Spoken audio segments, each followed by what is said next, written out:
ना मेरी बेटी, ना। अब क्यों आए हो यहाँ?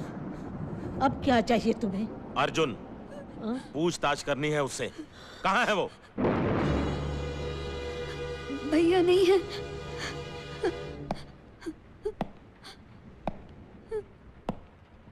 तुम उस दिन मुझ पर हंसी थी ना, तो मुझे बिल्कुल बुरा नहीं लगा था। लेकिन जब कोई आदमी झूठ बोलता है तो मुझे बहुत बुरा लगता है। चलो। नहीं, नहीं, छोड़ो, छोड़ो, छोड़ो, नहीं, नहीं,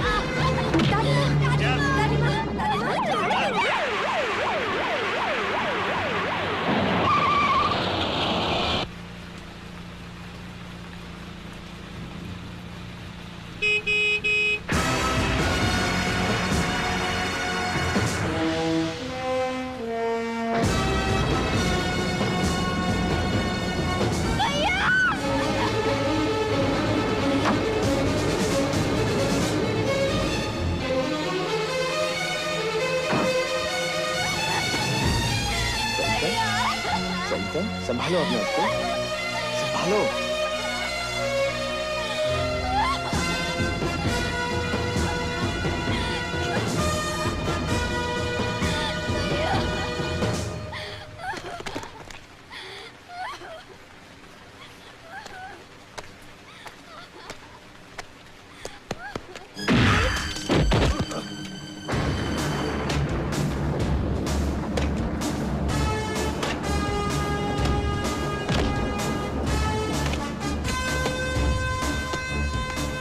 किससे पूछकर दाखिल हुआ था मेरे घर में?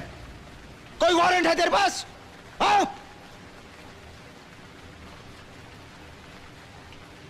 मैं तुझे जिंदा छोड़ रहा हूं इस वर्दी की वजह से। मैं इस वर्दी की बहुत इज्जत करता हूं क्योंकि मेरे पापा पहना करते थे इसे।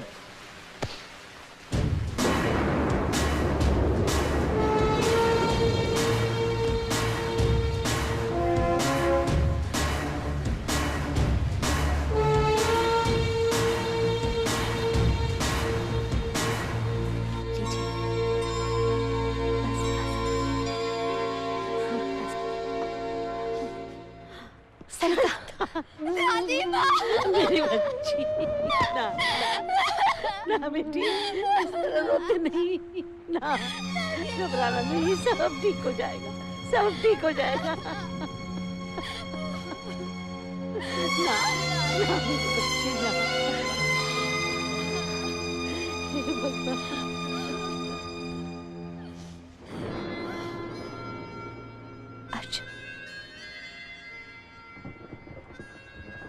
तुम्हारे कंधों पर टिका है परिवार। अगर ये कंधे कमजोर हुए तो सब कुछ बिखर जाएगा। तुम्हारी आंखों में आंसू रहेंगे तो क्या दादी माँ और सरिता के आंसू सूख पाएंगे कभी? मैं जानता हूं, लेकिन बस पापा को जमानत मिल जाए, सब ठीक हो जाएगा, सब ठीक हो जाएगा।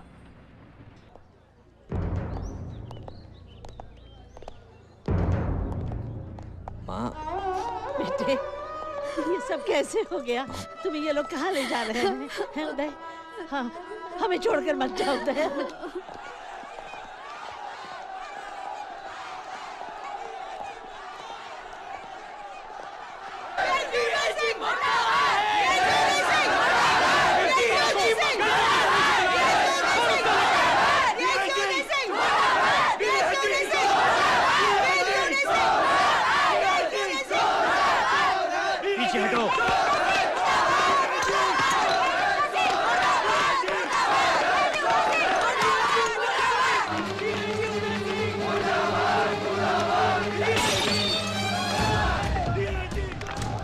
डीआईजी उदय सिंह अपनी जान दे देगा, लेकिन वर्दी पर आंच नहीं आने देगा।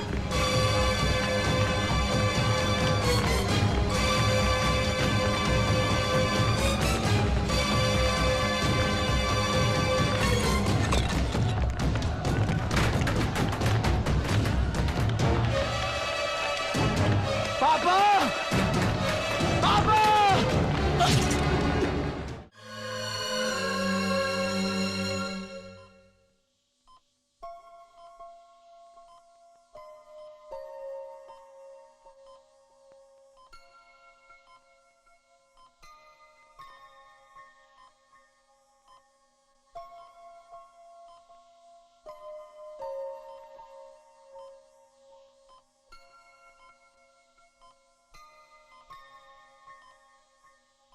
पापा,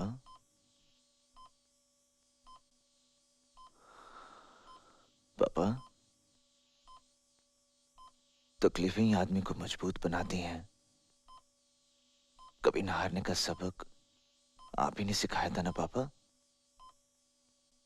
आज अगर आपको कुछ हो जाता तो एक झूठ सच बन जाता ना पापा।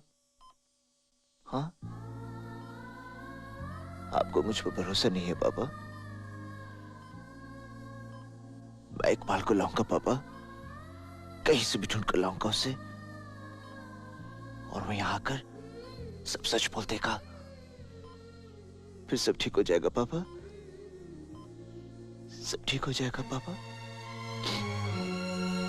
मुझ पर भरोसा कीजिए।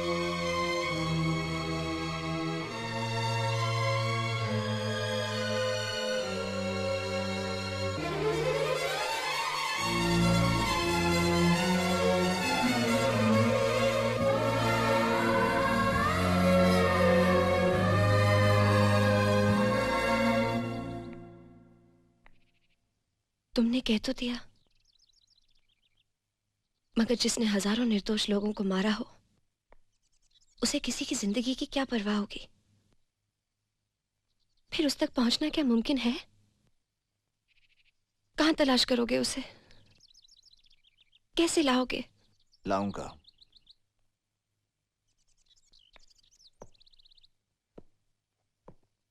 मैं उसे ढूंढ कर लाऊंगा। Hello, collector's office. हेलो, मैं पीएमएफ से बोल रहा हूं।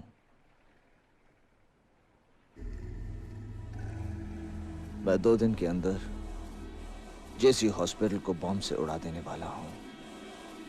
हेलो, हेलो, कौन बोल रहा है? हेलो।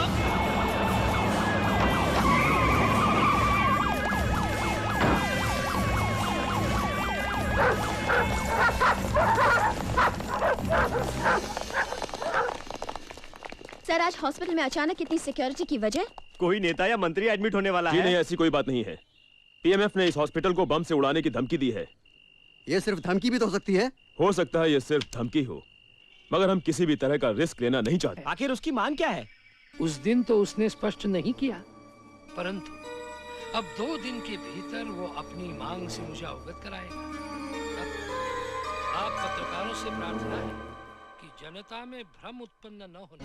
अर्जुन, तुमने तो कहा था कि तुमने कलेक्टर को फोन किया है ताकि पीएमएफ से तुम्हें कोई कांटेक्ट कर सके, जिसके जरिए तुम इकबाल तक पहुंच सको। तो फिर ये स्वामी सत्यानंद बीच में क्या कर रहा है? और ये झूठ क्यों बोल रहा है कि तुमने इसे फोन किया? कुछ समझ में नहीं आ रहा कि स्वामी का इस मामले से क्या लेना देना है। कुछ ना कुछ गड़बड़ तो जरूर है, पता करना होगा।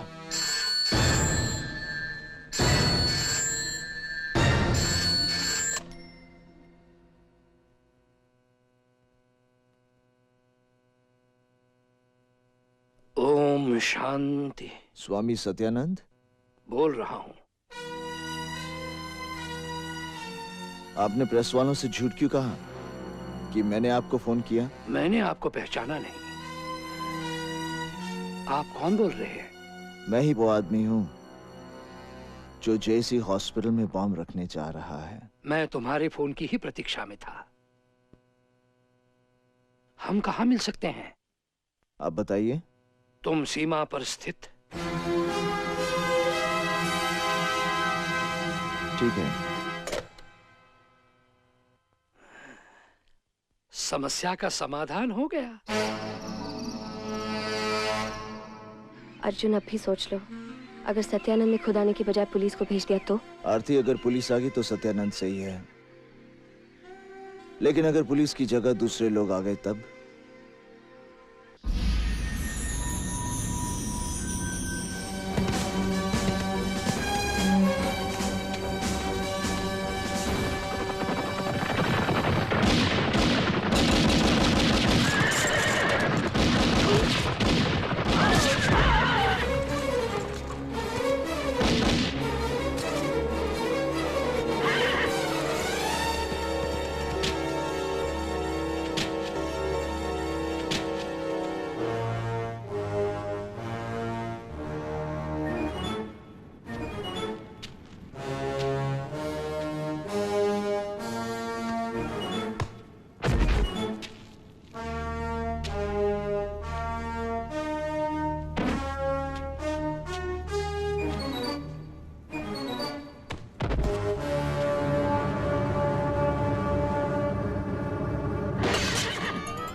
दोस्ती कैसी दोस्ती है ये?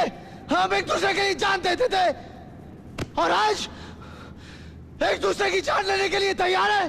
क्या यही दोस्ती है? हाँ, लोगों की हिफाजत करने की कसम खाई थी तूने, तबाही फैलाने वालों को तबाह करने का वादा किया था तूने, इस देश की मिट्टी से जन्म लिया तूने और आज तू इसी देश को तबाह कर देना चाहता है। ये देश मेरा नहीं, तुम लोगों का है। सिर्फ सवाल करना आसान है, लेकिन जब खुद पे बीतती है ना तब पता चलता है। मेरी जगह अगर तुम होते ना तो तुम भी वही करते जो मैंने किया है। मेरी बहादुरी, मेरे फर्ज, मेरे ईमान, इनके बदले में क्या मिला पता है तुझे? मेरी खुशी, मेरे ख्वाब, मेरी उम्मीदें सब लहूलुहान कर दिए गए। बम रख दिया गया यहां और बम नाकाम करने में माहिर मैं अपने दिल पे रखे बम को नाकाम नहीं कर सका।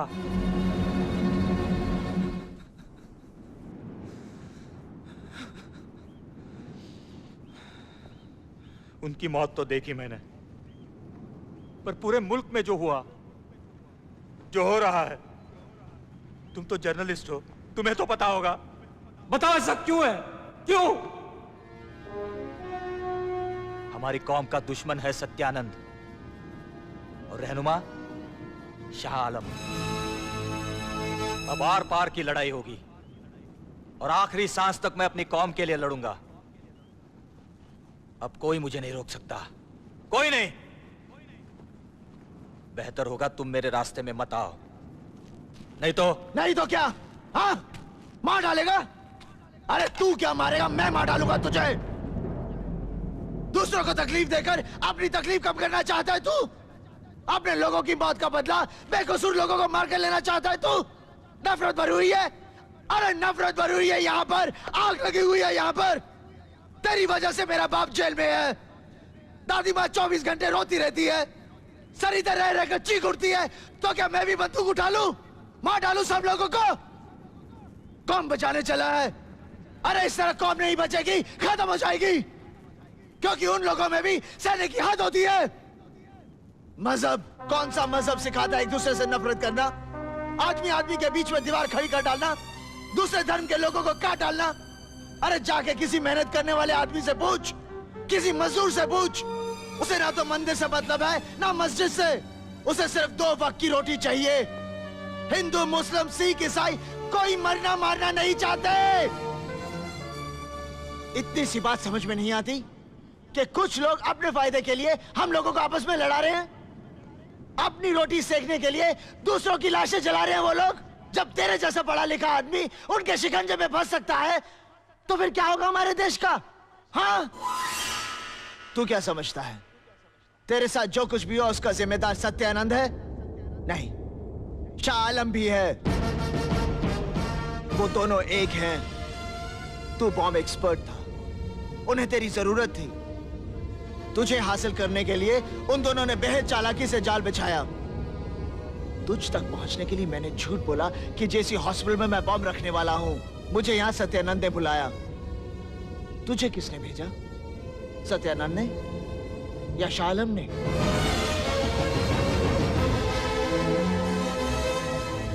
इसका क्या मतलब हुआ कि उन दोनों के सिर्फ नाम अलग हैं, लेकिन मकसद एक है, इस देश की बर्बादी। वो मजहब की अफीम खिलाकर हिंदुस्तान को अपाहिज बना देना चाहते हैं। हम लोग सिर्फ उनके हाथ की कठपुतलियां हैं, एक दूसरे के खिलाफ बंदूकें ताने खड़े हैं, मजहब के नाम पर, जात के नाम पर, भाषा के नाम पर। लेकिन अब मैं ऐसा होने नहीं दूंगा। आजादी की एक और लड़ाई लड़नी होगी हमें। इस देश को सत्यानंद और शाह आलमों से बचाना होगा हमें। अपनी एकता, अपनी ताकत, अपने जोर का एहसास दिलाना होगा हमें। और तू मेरे साथ चलेगा।